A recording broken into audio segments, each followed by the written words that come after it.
piece? Do you want a huge wedding? What do you want?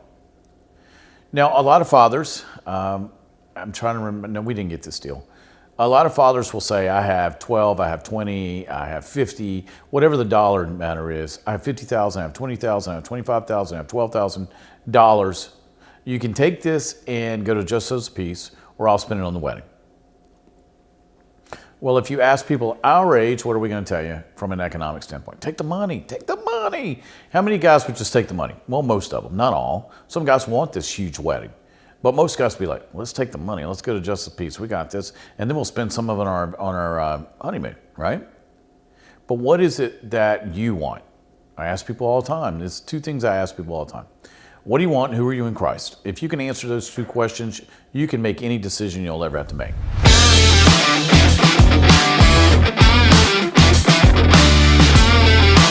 Hi, I'm Scott Farrell. Welcome to What's Your Problem? Got a great topic today. Seems like 'tis the season for weddings, right? You probably know somebody that's getting married, son, daughter, aunt, uncle's got somebody, you got a friend's friend who's getting married. But one of the questions I get so often is, how do I get married? What am I supposed to do? Is it a big church wedding? Is it an elopement? Is it a sort of between? Are we going to the Caribbean? Are we going somewhere else? Is it just us two? Are we going to hit the justice of the peace? All good questions. I looked it up the other day. I think the average wedding cost, I didn't say your wedding, average wedding cost in the United States right now, $28,000. Now, when you ask somebody our age, late 50s at the time of this taping, would we spend that money again? And the answer is no. What is it that we look for in a wedding? What is that day supposed to be? So many people, it's this magical expression of love. It's something we fantasized about our whole lives. And what is it really? So I'm going to break down the realities of a wedding day and then how to choose which one's probably best for you. All right, so let's go over the realities first. We spend a lot of money on a wedding. All right, it's an emotional decision.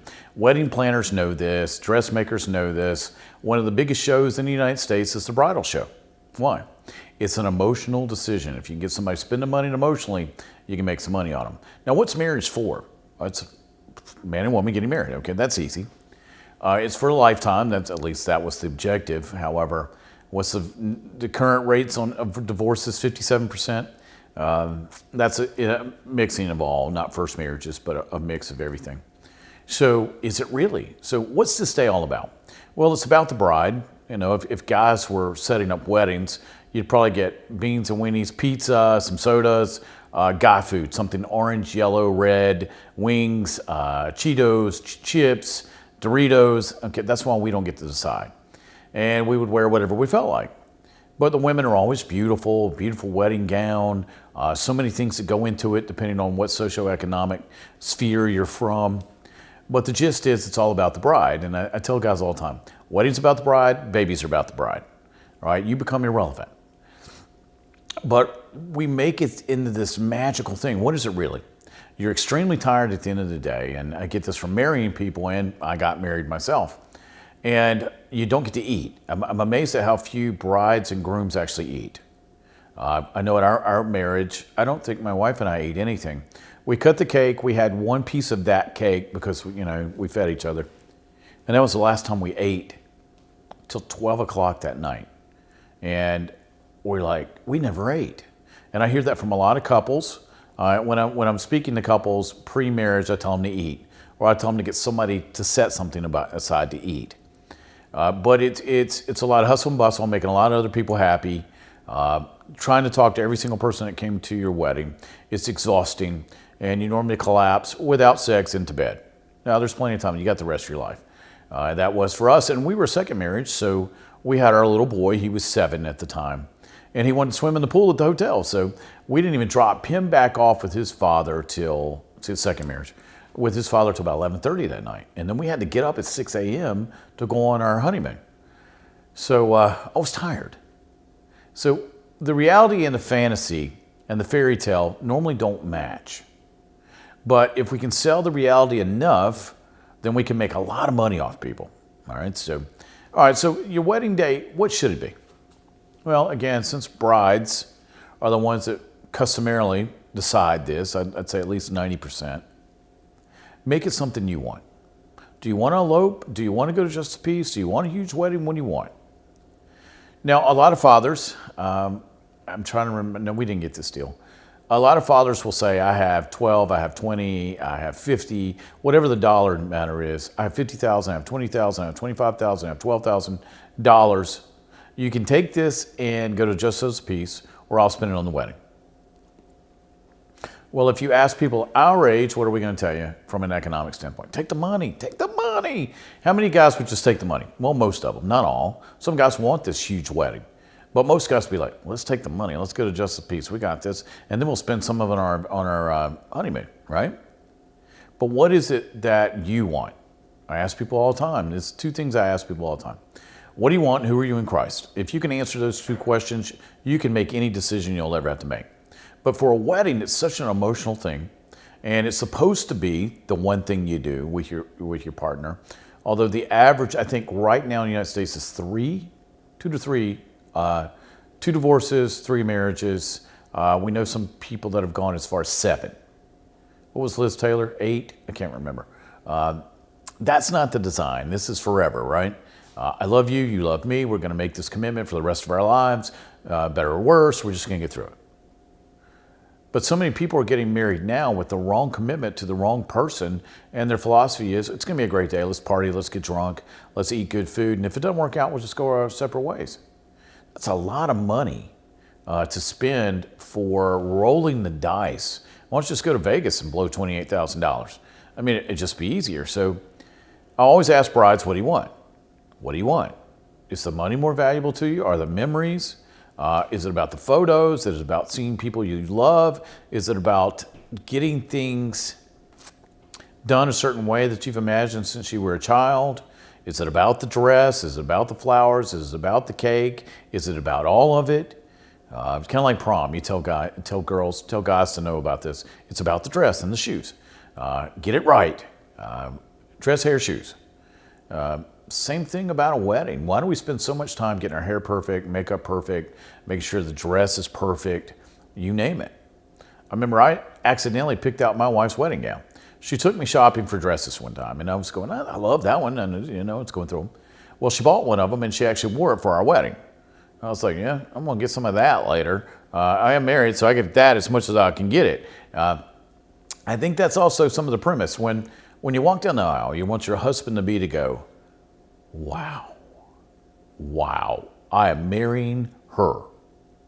It's kind of like that video where the guy woke up from anesthesia from surgery, and he looked at his wife, he didn't remember at first, and said, am I married to you? I hit the jackpot. Oh my goodness, I'm married to you. You're so beautiful. I mean, it's on YouTube if you want to see it.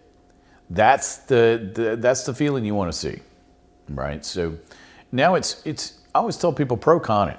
What are the pros of having a traditional wedding? What are the cons? What are the pros of eloping? What are the cons? What's the pro of just the piece? What are the cons? And then match up what you wanted as a child. So if you've got the money to do what you want as a child, go do it, if that's what you want. So many times, weddings become a way to please people. The bride gets steamrolled by mom, grandma, aunts, somebody, instead of doing what they want to do. And then mom takes over. I've seen this on TV so many times, and I've had to deal with brides who were in tears because of it. Mom took over, and then they ended up with a wedding they didn't really want. And there's way more people than they wanted to invite, and they didn't really want that part of the family to come. And you name it, it can become a disaster fast. So you and your husband-to-be or your wife-to-be are the only two people that really get an opinion, right? It's what we want as a couple, as our memory for the rest of our lives. Anybody else's opinion is unwelcome. I tell people all the time now, I got one human to satisfy on this planet. It is my wife. If your name ain't Patricia, I don't really care what you say. I don't care how you think. I don't care what you feel. I have to make her happy, because if mom ain't happy, ain't nobody happy. But I learned that rule and I understand that rule. But I have to make God happy, but he's not living here physically. He's within me. And I have to make my wife happy. Same thing in pre-marriage. The two of you get to decide. Whatever you want to do, do it. Have fun doing it. It's that simple. So my advice on how to get married Get married the way you choose, not the way your parents do, not the way your friends do, not the way the wedding planner wants you to do it, not the way the mean lady at church that directs your wedding does it. Just the two of you. If you do that, you don't have any regrets. The money's well spent, whatever the dollar figure is. And then if you want to cash daddy's check and go on a great honeymoon, have at it, man. Have fun. It's just up to you. The external voices don't matter after you get married, so why should they matter now? I tell couples all the time, leave and cleave. It's what God said. I'm going to tell you the same thing. You don't go home anymore. Your home is with your spouse. That's where your home is. That's why you have to make it through. That's why you have to eliminate strife. And that's why you have to be one team, one body, one way ready to go, one spirit, one purpose. All right. So I hope this cleared up some hassle for you. I hear so many horror stories, and then they made a whole show of Bridezilla. There's a reason why they're called that. It's not just a made-up TV show that's just one after another of train wrecks of weddings. So if you have any questions, you can always email me. I'll be glad to help out. I am a pastor also. So hit me up at problem@wyppodcast.com. And, if you have any tips, if you have any suggestions, I have tips and suggestions for you on our website, wyppodcast.com. Also, hit the subscribe button, like button, subscribe button, hit it right there. You can do it. It's that easy, trust me. But if you have a topic that I haven't covered, send it to me.